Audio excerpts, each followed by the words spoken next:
दोस्तों, इस वीडियो में भगवान श्री कृष्ण के द्वारा दिए गए प्रेरणादायक विचार जो हर मनुष्य को प्रेरित करता है, इस विचारों को अमल करके जीवन में लाभ उठाएं।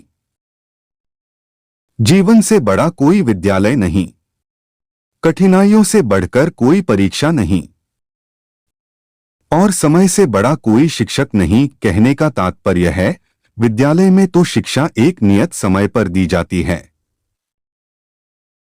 लेकिन संपूर्ण जीवन में बचपन से लेकर बुढ़ापा तक, सुबह से लेकर शाम तक अलग अलग समय पर हर विषय पर ज्ञान ही प्राप्त होते रहती है। दोस्तों, जब जीवन में कठिनाइयां आती है तो लोग कहते हैं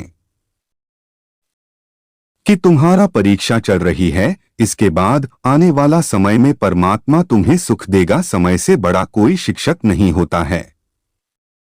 बात सत्य है। जिंदगी में समय का बहुत बड़ा महत्व है। इंसान को जीवन में जब दुख सुख आता है तब समय सब कुछ सिखा देती है और इंसान उचित समय पर निर्णय ले लेता है। क्रोध आने पर चिल्लाने के लिए ताकत नहीं चाहिए, परंतु क्रोध आने पर चुप रहने के लिए बहुत से ताकत चाहिए।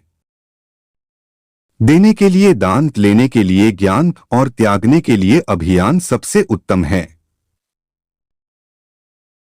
देना है तो दान दीजिए, लेना है तो ज्ञान लीजिए, त्यागना है तो अभिमान त्याग दीजिए। तीनों तथ्य उत्तम है। मित्रता आवश्यक है,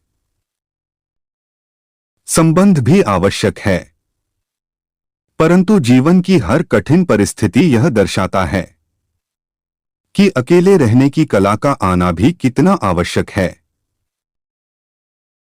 ऐसा इसलिए बतलाया गया है।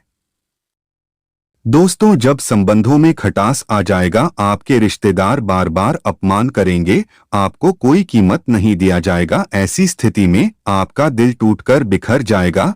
रिश्तेदारों के बीच रहना पसंद नहीं करेंगे।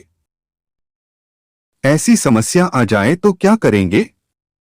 तब तो आपको अकेले ही रहना पड़ेगा। इसलिए श्री कृष्ण कहते हैं, अकेले रहने का कला सीख लेना चाहिए। जिंदगी में जो भी कुछ होता है अच्छे के लिए ही होता है। बुरा वक्त इसलिए आता है ताकि हम उनके असली चेहरे पहचान सके कि वो क्या थे और हम उन्हें क्या समझ रहे थे। बुरे समय जब आती है तब हम अपने और पराया की पहचान कर सकते हैं। ऐसे तो सभी मुखौटा के भीतर होते हैं। ऐसी स्थिति में कैसे पहचानेंगे? एक तरह से बुरी समय को आना उचित है। श्री कृष्ण कहते हैं, सोच अच्छी रखो, लोग अपने आप अच्छे लगने लगेंगे। नियत अच्छी रखो, काम अपने आप ठीक होने लगेंगे।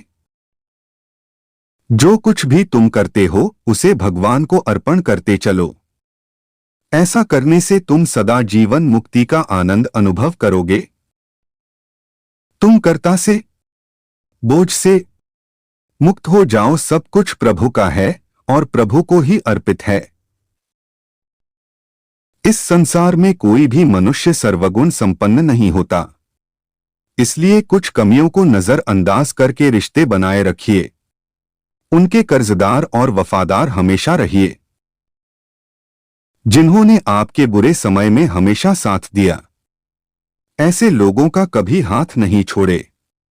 उन्हें एहसास ना हो कि मैं अकेला हूं। किसी भी व्यक्ति से ज्यादा लगाव हानिकारक होता है, क्योंकि लगाव उम्मीद की ओर ले जाती है और उम्मीद दुख का कारण बनती है। अक्सर देखा गया है दोस्तों कि जिन लोगों से ज्यादा मित्रता, ज्यादा लगाव रखते हैं, तो वह उम्मीद लगा बैठे होता है, मैं कुछ भी मांगूंगा तो इनकार नहीं करेगा। यदि उसकी इच्छा पूरी नहीं हुई तो उसके लिए दुख के कारण बनता है। किसी भी व्यक्ति को चिंता नहीं करनी चाहिए। चिंता करने का मतलब है कि ईश्वर की व्यवस्था पर संदेश करना। आप बिल्कुल चिंता मत करें, ईश्वर सब संभाल लेगा। संसार में दान जैसी कोई संपत्ति नहीं, लालच जैसे कोई रोग नहीं, अच्छे स्वभाव जैसा कोई आभूषण नहीं और संतोष जैसा कोई सुख नहीं। जिसमें संतुष्टि है उसका जीवन आनंदम ही होती है। ईश्वर हर रूप में तुम्हारी मदद करने आता है, उसे ढूंढो मत बल्कि पहचानो, लंबी छलांगों से बेहतर है निरंतर कदम बढ़ाते रहना, जो एक दिन आपको मंजिल तक ले जाएगा। अहंकार मत कर किसी को कुछ देकर, क्या पता तू दे रहा है या फिर पिछले जन्म का कर्ज चुका रहा है। कल आपको उसने दिया था और आज आप उसे दे रहे हैं। समय जब न्याय करता है तो गवाही की जरूरत नहीं पड़ती। जब वाणी मौन होती है तब मन बोलता है। जब मन मौन होता है तब बुद्धि बोलती है।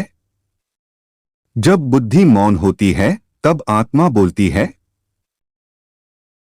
और जब आत्मा बोलती है तब परमात्मा से साक्षात्कार होती है। आप वापस नहीं जा सकते हैं और शुरुआत को नहीं बदल सकते हैं, लेकिन आप जहां हैं वहां से शुरू कर सकते हैं और अंत को बदल सकते हैं। सोने की लंका और पुष्पमभिमान तो रावण के पास थे, राम ने तो वनवास ही दिखाना। राजपाट तो कंस के पास था, जेल में जन्म तो कृष्ण ने ही लिया था। राजमहल में तो कौरव रहते थे, वनवास तो पांडवों को भोगना पड़ा। संघर्ष हमेशा सत्य के साथ चलता है। जब सत्य के लिए भगवान को भी संघर्ष करना पड़ा तो हम तो एक साधारण सा इंसान है।